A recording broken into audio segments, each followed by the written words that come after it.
आज की वीडियो में हम साइकोपैथोलॉजी के डेवलपमेंटल कॉजेज़ के साइकोसोशियल कॉजेज़ के बारे में जानेंगे। इसमें पहला है पेरेंटल डिप्रीवेशन और सेपरेशन। कुछ बच्चे ऐसी जगह या इंस्टीट्यूशन में पाले जाते हैं जहां पारिवारिक माहौल नहीं होता। ऐसे जगहों पर इंटेलेक्चुअल, इमोशनल और सोशल स्टिमुलेशन की कमी होती है, जिसके कारण बच्चों को इनकरेजमेंट और पॉजिटिव लर्निंग नहीं मिल पाता। अगर किसी बच्चे को बचपन में पेरेंट्स की नॉर्मल पेरेंटिंग नहीं मिलती तो उसमें मैलडेप्टिव पर्सनैलिटी डेवलप हो सकती है और वह साइकोपैथोलॉजी के खतरे में आ सकता है। लेकिन अगर किसी बच्चे को शुरू से सही पालन पोषण मिले या मजबूत अटैचमेंट डेवलप हो उसके पेरेंट्स के साथ और बाद में उसे किसी इंस्टीट्यूशन में रखा जाए तो इसका उतना ज़्यादा प्रभाव नहीं पड़ता, उतना ज़्यादा नेगेटिव इफ़ेक्ट नहीं पड़ता। और ऐसा भी देखा गया है कि कम उम्र में जो बच्चे ऑर्फनेज के देखभाल में रहते हैं उन्होंने भी अपनी लाइफ में अच्छा परफॉर्म किया है। रिसर्च के अकॉर्डिंग प्रोटेक्टिव फैक्टर्स का रोल इम्पॉर्टेंट होता है। अब प्रोटेक्टिव फैक्टर्स क्या होते हैं कि बच्चा किस तरीके के इन्वायरमेंट में रहता है, जैसे क्या बच्चा किसी लविंग या हारमोनियस फैमिली या डिस्कार्डेंट फैमिली में रहता है, या उसका स्कूल में अच्छा एक्सपीरियंस था या नहीं था, किसी पर्सन को उसके लाइफ पार्टनर्स का इमोशनल सपोर्ट मिला या नहीं मिला।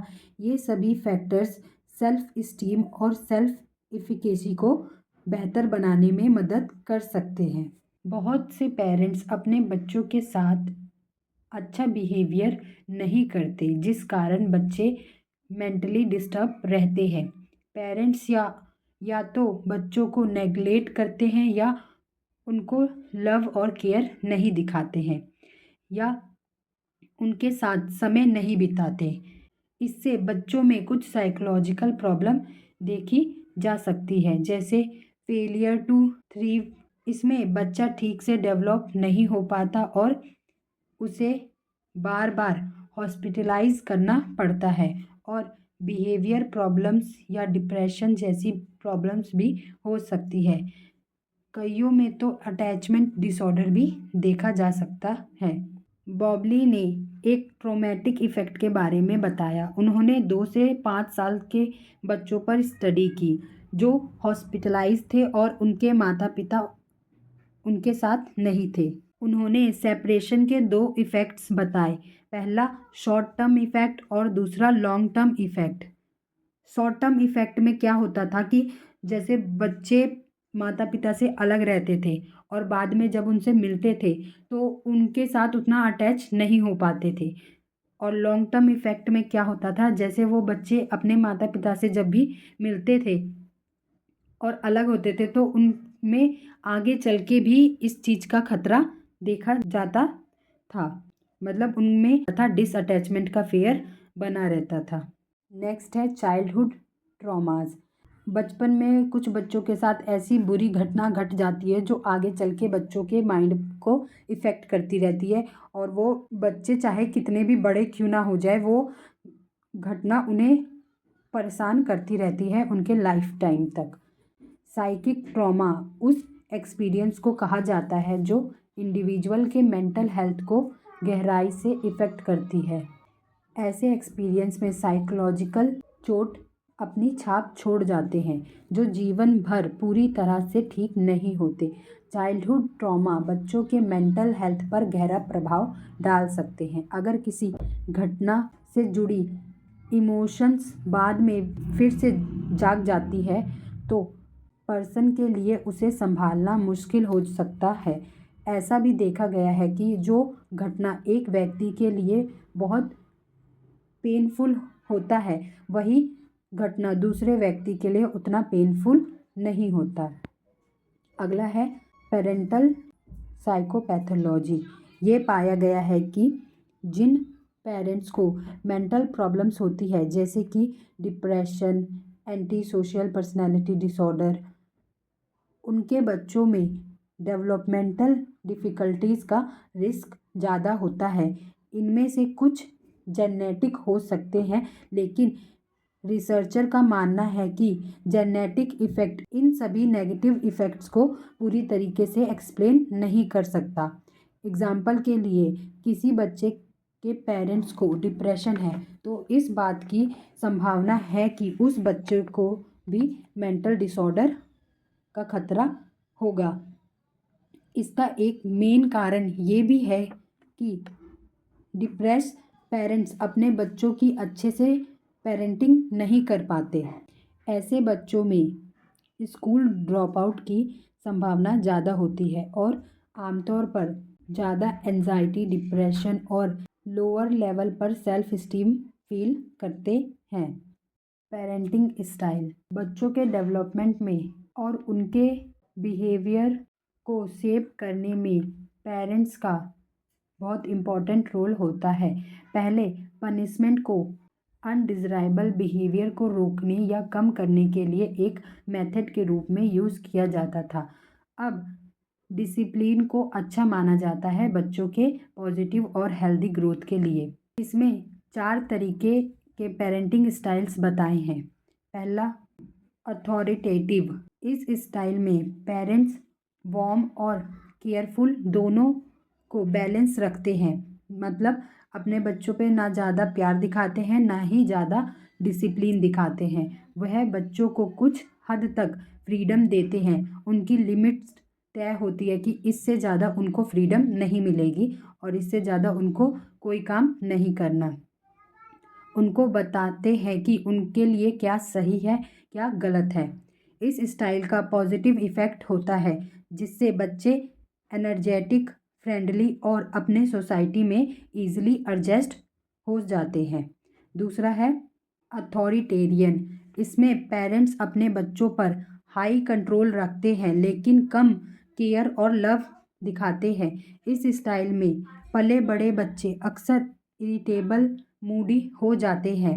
इस स्टाइल पर एक लॉन्गिट्यूडनल स्टडी में पाया गया कि ये बच्चे एडोलसेंस में नेगेटिव आउटकम्स शो करते हैं, स्पेशली बॉयज़ में पुअर सोशल और कॉग्निटिव स्किल्स डेवलप होती है। अगर कोई पेरेंट्स ज़्यादा स्ट्रिक्ट हो जाते हैं और बच्चों के साथ फिजिकल पनिशमेंट करते हैं तो इससे बच्चों में एग्रेसिव बिहेवियर की टेंडेंसी इंक्रीज हो जाती है।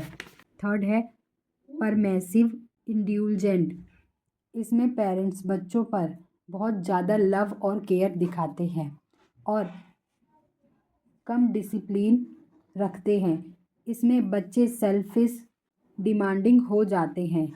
सीयर्स ने अपनी स्टडी में पाया कि जो बच्चे इस स्टाइल से पले बड़े होते हैं वो बाद में यानी अपनी मिडल एज में या लेट चाइल्डहुड एज में एग्रेसिव और एंटी सोशल हो जाते हैं। ऐसे बच्चे इंटरपर्सनल रिलेशनशिप में आसानी से घुल मिल जाते हैं लेकिन वे दूसरों का फ़ायदा उठाना भी सीख जाते हैं। फोर्थ स्टाइल है नेग्लेक्टफुल अनइन्वॉल्वेड। इसमें ऐसे पेरेंट्स आते हैं जो ना तो लव या केयर दिखाते हैं ना ही बच्चों पर कंट्रोल रखते हैं, जिनको अपने बच्चों से कोई मतलब ही नहीं होता। वो कहाँ जा रहा है, क्या कर रहा है, क्या उनको इससे कुछ मतलब नहीं होता। ऐसे बच्चों में आगे चलकर लो सेल्फ स्टीम, डिप्रेशन जैसी प्रॉब्लम्स देखी जाती है। इन बच्चों को दोस्त बनाने में प्रॉब्लम्स होती है और एकेडमिक परफॉर्मेंस में भी प्रॉब्लम होती है। नेक्स्ट है इनएडिक्वेट कम्युनिकेशन। अक्सर पेरेंट्स अपने बच्चों को सवाल पूछने से मना करते हैं या उनसे बात नहीं कर पाते। इसके कई कारण हो सकते हैं, जैसे पेरेंट्स वर्किंग हो और बिज़ी रहते हो, जिससे वो अपने बच्चों की प्रॉब्लम्स को समझने और उनकी फीलिंग्स को जानने की कोशिश नहीं कर पाते। इससे बच्चों में कई तरह की प्रॉब्लम्स डेवलप हो सकती है। नेक्स्ट है disturbed family relationship. Family structure में गड़बड़ी पर्सन की मेंटल स्टेट और एंजाइटी को बढ़ाने वाला फैक्टर हो सकता है। फैमिली रिलेशनशिप की प्रॉब्लम्स को 2 टाइप्स में डिवाइड किया जा सकता है। पहला, ऐसे परिवार जिसमें मैरिटल डिस्कार्ड तो है लेकिन वे अब भी साथ हैं, और दूसरे वह परिवार जो तलाक या अलगाव के कारण टूट चुके हैं। कुछ मामलों में पेरेंट्स में से किसी एक को रिश्ते से खुशी नहीं होती और अपनी नाराज़गी को वो झगड़े, दूसरों पे नाराज़गी या नेगेटिव बिहेवियर के थ्रू एक्सप्रेस करते हैं। इस तरह के अनसेटिस्फाई रिलेशनशिप का इफ़ेक्ट ना केवल पेरेंट्स पर बल्कि बच्चों पर भी पड़ता है। अगर मैरिटल टेंशन ज़्यादा हो तो इससे बच्चों को कई तरह की प्रॉब्लम्स का सामना करना पड़ सकता है, जैसे चाइल्ड अब्यूज़ और neglect, parents mental disorders, strict या अनइन्वॉल्वड पेरेंटिंग, डोमेस्टिक अब्यूज़। इन सभी अनहेल्दी और अनस्टेबल मेंटल इन्वायरमेंट में बड़े होने वाले बच्चों के फ्यूचर पर बुरा प्रभाव पड़ सकता है। कई बार परिवार तलाक या किसी एक के मरने के कारण से अधूरे रह जाते हैं। तलाक बच्चों के लिए मेंटली बहुत पेनफुल हो सकता है। बच्चे अनसेफ और अनएक्सेप्टेबल फील कर सकते हैं, खासकर जब पेरेंट्स के बीच कन्फ्लिक्ट के कारण उन्हें किसी एक को चुनना पड़े। कुछ मामलों में ये देखा गया है कि तलाक के बाद बच्चे डेलिक्वेंसी या दूसरे मेंटल प्रॉब्लम से गुजरते हैं, स्पेशली उन बच्चों की कंपैरिजन में जो जॉइंट फैमिली में रहते हैं।